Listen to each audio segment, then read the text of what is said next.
처음엔 이해했어요. 남편이 외동아들이니까 시어머니가 의지할 곳이 없겠구나 싶었죠. 오늘 반찬 좀 받아와. 오이지 담근 거 있어. 우리 집 냉장고가 이상해서 저녁 반찬은 너희 집 냉장고에 좀 넣어둬. 이따 퇴근하면 집에 좀 들렀다 와. 오늘 옆집이 김치 줬거든. 이런 호출 결혼 첫 해부터 시작됐습니다. 하지만 문제는 그게 점점 강도가 세졌다는 겁니다. 처음엔 주일 2회, 이제는 거의 매일입니다. 어느 날은 남편이 저녁 약속을 갑자기 취소했어요. 엄마가 다리가 좀 안 좋대. 동네 병원 가는데 같이 가자고 하셔. 그 말에 솔직히 화가 났어요. 우리 오늘 영화 보기로 했잖아. 예매도 다 했는데? 그랬더니 남편은 휴대폰만 들여다보며 대답했어요. 그럼 다음에 보면 되지 뭐. 엄마가 아프다잖아. 다음에가 벌써 몇 번째인지. 남편은 모르죠. 그날 이후 전 남편이 전화 받을 때마다 가슴이 철렁 내려앉아요. 누군데? 엄마. 이제는 전화벨 소리만 들어도 스트레스가 확 치밀어요. 그날 이후로 남편은 하루도 빠짐없이 엄마 좀 들렀다 갈게라는 말을 입에 달고 살았어요. 퇴근길에 집에 먼저 오는 날은 거의 없었고 주말엔 시댁에 반나절씩 붙잡혀 있다가 겨우 돌아왔죠. 문제는 그뿐이 아니었어요. 이제는 저에게까지 직접 연락이 오기 시작했어요. 오늘 저녁에 시간 되니? 애비는 퇴근 늦는다는데 너라도 좀 들러서 같이 저녁 먹자. 네가 된장찌개 잘 끓이잖아. 내일 점심때 좀 해줄래? 애미야, 다음 주 우리 친척 모임 있는데 내가 반찬 좀 해오면 좋겠다. 그 말을 들을 때마다 숨이 막혔어요. 나는 언제부터 이 집안의 가정부가 됐지? 남편한테 말했죠. 이렇게까지 해야 돼? 엄마 혼자서도 잘 지내시잖아. 그랬더니 늘 그 대답이에요. 그냥 좀 도와드리면 안 돼? 엄마도 외롭고 힘드시잖아. 넌 왜 그렇게 예민해? 그 순간 깨달았어요. 이 사람에겐 아내가 아니라 늘 엄마가 먼저구나. 어느 날 저녁 준비를 하고 있는데 남편이 전화도 없이 늦게 들어왔어요. 어디 갔다 왔어? 엄마네 에어컨 기사 오기로 했는데 엄마 혼자 있기 뭐해서. 그게 3번째였어요. 우리 집 에어컨도 고장난 상태인데 그 사람은 시댁 에어컨부터 고쳤습니다. 그날 저는 저녁상을 치우지 않았어요. 조용히 방으로 들어가 문을 닫고 누웠습니다. 남편은 식탁 앞에서 왜 이래? 무슨 일 있어? 라고 묻더군요. 하지만 대답하지 않았어요. 이젠 말해도 못 알아들을 사람이라는 걸 너무 잘 아니까. 그날 이후 남편은 제 눈치를 보기 시작했어요. 하지만 말뿐이었죠. 변화는 없었어요. 여전히 저녁이면 시댁을 들렀고 주말이면 엄마가 밑반찬 더 해주신대 하면서 양손 가득 들고 들어왔죠. 처음엔 그 반찬들이 감사하게 느껴졌어요. 하지만 지금은 엄마가 내 집 냄새까지 바꾸고 있다는 생각만 들어요. 심지어 냉장고에 넣어둔 제 반찬 위에 시어머니 반찬통을 올려놓는 남편. 왜 이걸 여기다 놔? 그냥 공간이 부족하니까. 뭐 어때? 작은 습관 하나하나가 저를 이 집 주인이 아니라 거주자어로 만들고 있었어요. 그 주말엔 더한 일이 벌어졌어요. 잠깐 마트에 다녀온 사이 시어머니가 우리 집에 와 있더라고요. 남편이 초대한 것도 아니었대요. 그냥 근처에 왔다가 들른 거라네요. 근데 거실 테이블 위에 이런 말이 적힌 메모가 놓여 있었어요. 너는 청소를 어떻게 하니? 먼지가 이렇게 많은데 우리 애가 폐렴 걸리겠다. 그걸 본 순간 손이 덜덜 떨렸어요. 내가 누굴 위해 이 집을 닦고 정리하고 밥을 해왔는데 남편에게 말했죠. 앞으로 우리 집에 아무도 허락 없이 들이지 마. 너도 내 엄마도. 그랬더니 또 그 말. 지금 그게 그렇게 화낼 일이야? 엄마가 무슨 나쁜 짓 한 것도 아니고. 맞아, 당신 엄마는 늘 선은 넘지 않아. 근데 조금씩 밟고 들어오는 거야. 매일 한 발짝씩. 그날 이후 전 결심했어요. 이대로는 안 되겠다. 이 집에서 더는 남의 집 사람처럼 살고 싶지 않았어요. 그래서 첫 번째로 한 건 현관 비밀번호 바꾸기. 남편에게는 요즘 택배 도둑 많아서라고 했지만 진짜 이유는 시어머니의 무단 방문을 막기 위해서였죠. 며칠 뒤 남편은 말없이 휴대폰을 건넸어요. 엄마가 어제 집에 갔는데 문이 안 열렸다고. 비밀번호 왜 바꿨어? 전 당당히 말했어요. 이제는 누구든 오기 전에 나한테 먼저 얘기해줬으면 좋겠어. 그 말에 남편은 잠시 말이 없더니 그냥 너답지 않아서 그래 라고 했어요. 그 순간 속으로 생각했죠. 이제라도 내답게 살겠다는 거야. 그리고 두 번째, 시어머니에게 직접 전화했습니다. 어머님, 앞으로는 집에 오시기 전에 저한테 먼저 말씀해 주세요. 저도 일정이 있고 제가 준비가 안 돼 있으면 서로 불편하잖아요. 말끝마다 죄송하다. 제가 실례했다는 식으로 포장해서 말했지만 제 마음속은 단호했어요. 시어머니는 잠시 정적 끝에 말했어요. 그래, 내가 너무 무례했나 보구나. 목소리엔 서운함이 가득했지만 그건 감수해야 할 부분이었죠. 그날 저녁 남편은 퇴근하자마자 말했어요. 엄마 요즘 몸도 안 좋고 나한텐 거의 유일한 가족이잖아. 좀만 더 이해해주면 안 돼? 나도 당신 가족이야. 근데 왜 항상 나는 두 번째야? 그 말에 남편은 처음으로 아무 말도 못했어요. 그 침묵, 그게 바로 지금까지 내가 견뎌온 우선순위에서 밀려난 시간의 증거였죠. 비밀번호 바꾸고 직접 시어머니에게 말한 이후 며칠 동안은 조용했어요. 이제 좀 숨통이 트이려나 그렇게 생각했는데 착각이었어요. 어느 날 남편의 휴대폰 화면에 문자 알림 하나가 떠 있더군요. 엄마, 애미가 요즘 왜 저렇게 나대니? 네가 말 좀 해. 나댄다고요? 그 문자 하나에 속이 뒤집히는 줄 알았어요.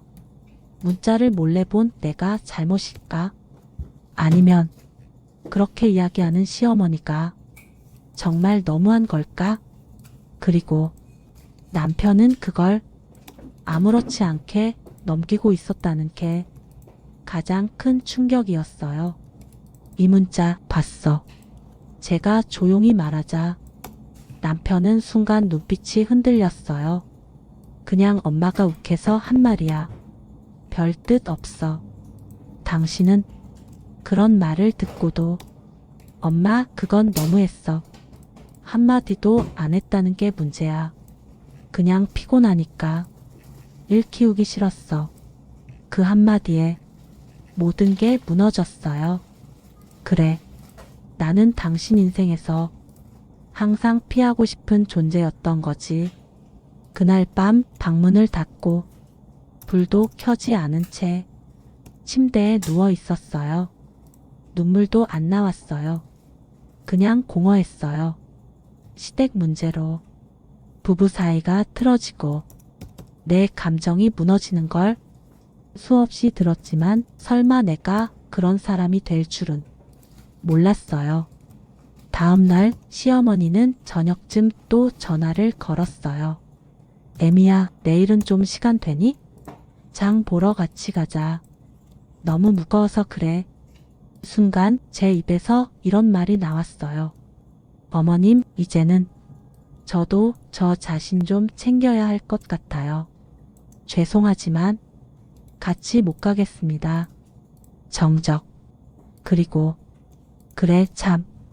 요즘 며느리들은 참 대단해. 그 말을 마지막으로 전 전화를 끊었어요. 그날 이후 전 마음속으로 선을 그었습니다. 이 사람들은 내 마음을 알아줄 수 없다. 그렇다면 이젠 내가 나를 지켜야 한다. 첫 번째로 한 건 주말 약속을 모두 나 중심으로 정하는 것. 이번 주 토요일엔 친구 만나기로 했어. 일요일은 문화센터 강의 들어. 나 혼자라도 뭔가 배우고 싶어서. 남편은 처음엔 당황했죠. 갑자기 왜 그렇게 바빠졌어? 원래도 하고 싶었던 거였는데 이제서야 하는 거야. 그 대답이 내 안의 결심처럼 느껴졌어요. 두 번째는 남편과의 대화 방식 바꾸기. 예전엔 조금만 부딪혀도 금방 화내거나 입을 다물어 버렸어요. 하지만 이제는 정확하게 말했어요. 당신 엄마 문제로 이 집안 공기가 계속 무거워지고 있어. 나도 지치고 있고 당신이 나 편을 안 들어주는 게 가장 큰 상처야. 그 말에 남편은 처음으로 한참을 말없이 앉아 있었어요. 그리고 조심스럽게 말했죠. 그렇게까지 힘든 줄 몰랐어. 세 번째는 시어머니의 연락에 즉답을 하지 않는 것. 예전엔 전화 오면 바로 받고 문자 오면 바로 답장했어요. 이제는 하루 지나서 간단히 바빠서 못 갔다 정도로만 답해요. 그랬더니 놀랍게도 시어머니의 연락 빈도가 줄어들었어요. 내가 거절하면 상대도 생각보다 쉽게 포기한다는 걸 그제서야 알았죠. 그리고 어느 날 혼자 카페에 앉아 일기를 쓰고 있었어요. 그날따라 햇빛도 따뜻했고 잔잔한 음악도 좋았죠. 그때 이런 문장을 적었어요. 나는 며느리기 전에 한 사람의 나다. 그걸 잊지 말자. 그날 이후 생활은 조금씩 달라졌어요. 크게 바뀐 건 없었지만 제 내면의 태도가 달라졌죠. 남편도 눈치채기 시작했어요. 요즘 좀 밝아졌네? 그래? 아무래도 내 시간이 생기니까 그런가 봐. 그 말을 들은 남편은 잠시 멈칫했어요. 그동안 내가 얼마나 잃고 살았는지 이제서야 느낀 듯한 표정이었어요. 어느 날 저녁 남편이 먼저 말을 꺼냈어요. 엄마한테 요즘은 나도 좀 거리를 둬야겠다고 했어. 솔직히 놀랐어요. 그 말이 그 사람 입에서 나올 줄은 정말 몰랐거든요. 처음엔 그냥 너랑 엄마 사이에서 내가 중간이니까 그저 양쪽 다 달래면 되는 줄 알았는데 내가 외롭고 화나는 이유 이제 조금은 알 것 같아. 그 말 한마디가 어쩌면 몇 년 동안 듣고 싶었던 가장 단순한 위로였는지도 몰라요. 그날 밤 남편은 오랜만에 제게 차 한 잔을 내밀었어요. 내가 생각보다 엄마랑 너무 가까웠던 것 같아. 그게 너한테 상처였을 텐데. 응. 나는 늘 남편이 아니라 아들이랑 결혼한 기분이었어. 그 말에 남편은 눈을 감고 고개를 끄덕였어요. 주말엔 같이 근처 공원도 산책하고 오랜만에 영화도 봤어요. 작은 변화였지만 그 작은 것들이 쌓여 이 관계의 온기가 돌아오고 있다는 걸 느낄 수 있었어요. 시어머니에게는 여전히 연락이 오긴 했지만 이젠 남편이 단호하게 말해주고 있어요. 엄마, 우리도 우리만의 시간이 필요해. 그 한마디에 예전 같았으면 시어머니가 폭발했을 텐데 이번엔 의외로 조용했어요. 아마 이제는 그들도 조금씩 경계를 받아들이는 중일지 몰라요. 한동안 평화로웠던 일상. 그러나 그 평화는 생각보다 오래가지 않았어요. 어느 날 저녁 남편이 전화 통화를 마치고 무거운 얼굴로 돌아왔어요. 엄마가 요즘 자꾸 어지럽고 가슴이 두근거린데 병원에선 스트레스 때문일 수도 있다는데 그 말에 순간 마음이 복잡해졌어요. 걱정되기도 했고 솔직히 다시 예전처럼 돌아갈까 두렵기도 했죠. 며칠 뒤 남편은 시어머니를 병원에 데려갔고 간단한 검진 결과를 들고 돌아왔어요. 큰 병은 아닌데 우울감이 좀 있으시대. 의사 말로는 가벼운 노인성 불안 증상이래. 그 말을 듣고 가슴이 철렁했어요. 내가 너무 선을 그었나? 그 거리두기가 외로움이 되었을까?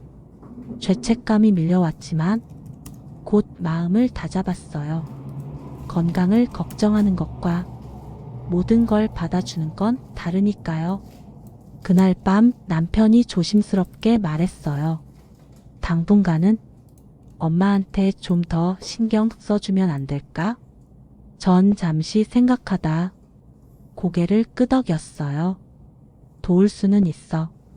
하지만 내 일상을 희생하는 방식은 안 돼. 알겠어. 그건 내가 조절할게. 고마워. 그 주말 남편과 함께 시어머니 댁을 찾았어요. 시어머니는 생각보다 더 많이 야위어 있었어요. 어머님, 식사는 잘 챙기고 계셨어요?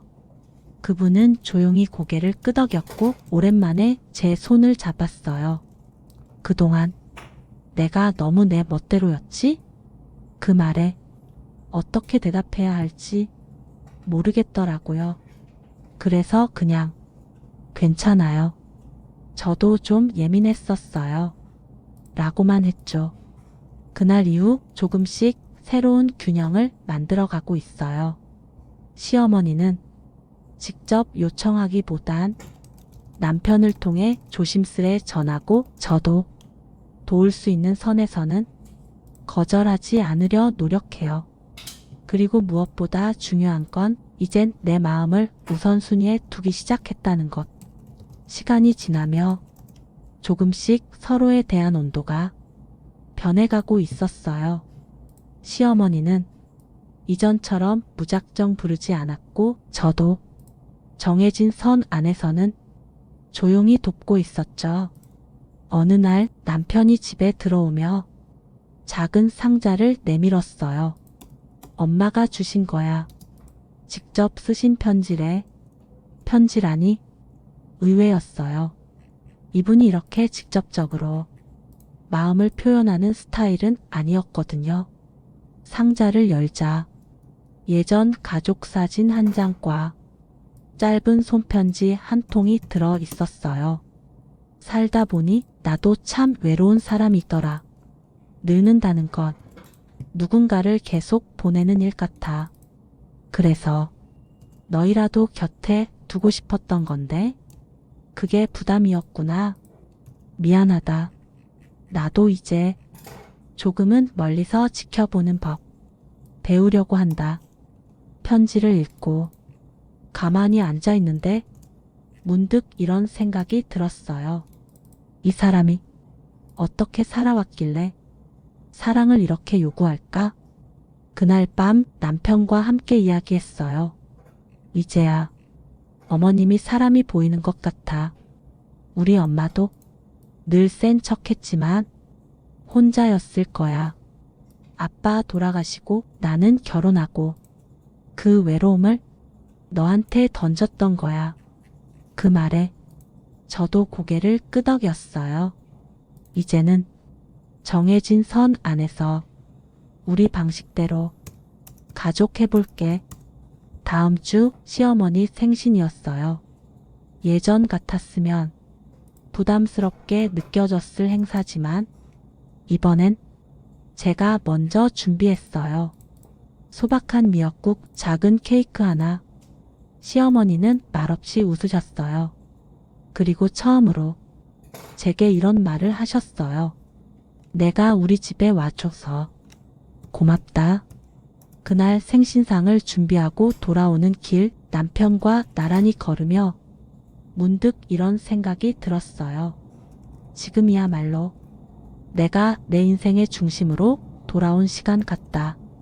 예전 같았으면 시어머니의 말 한마디, 남편의 작은 눈치에도 마음이 휘청였을 거예요. 하지만 지금은 말을 삼키지 않고 생각을 억누르지 않으면서도 관계를 이어갈 수 있다는 걸 알게 됐어요. 남편 역시 달라졌어요. 이젠 엄마도 나도 내가 없으면 안 된다는 걸 알아. 그 말이 예전보다 훨씬 가볍게 들렸어요. 이제는 누군가에게 이해받는 아내로 존재하는 게 아니라 내가 내 자신을 이해해주는 사람이 되었으니까요. 주말이면 남편과 동네 산책을 하고 가끔은 시어머니와 짧은 전화 통화도 나눕니다. 오늘 날씨 좋지? 집에만 있지 말고 바람 좀 쐬. 이제는 그 말이 부담보다 온정으로 다가와요. 어느 날 남편과 저녁을 먹다가 그가 말했어요. 우리 그때 이혼할 뻔했지? 전 웃으며 고개를 끄덕였어요. 그래, 그만큼 힘들었으니까. 근데 잘 버텼다. 우리 둘 다. 응. 각자 선 그으면서도 놓지는 않았으니까. 지금도 갈등은 있어요. 하지만 그 갈등 속에서 우린 서로를 조금씩 사람으로 보기 시작했어요. 시어머니도 엄마라는 이름이 아닌 한 사람의 노년 여성으로, 남편도 내 편이 되어야 할 사람이 아닌 함께 배워가는 사람으로, 그리고 나는 누군가의 며느리나 아내가 아닌 그저 나라는 존재로. 결혼은 두 사람이 만드는 가족이지만 때로는 여럿의 관계를 동시에 껴안아야 하는 복잡한 길이기도 하죠. 그 속에서 자기를 잃지 않는다는 것, 어쩌면 가장 어려운 과제일지도 몰라요. 하지만 분명한 건 나를 먼저 돌봐야 그 누구도 품을 수 있다는 것. 이야기는 고부 갈등 속에서도 자신을 놓지 않기 위해 조금씩 선을 그어가던 어느 며느리의 기록이었습니다. 오늘도 자기 삶의 중심으로 걸어가는 모든 분들을 응원합니다. 감사합니다.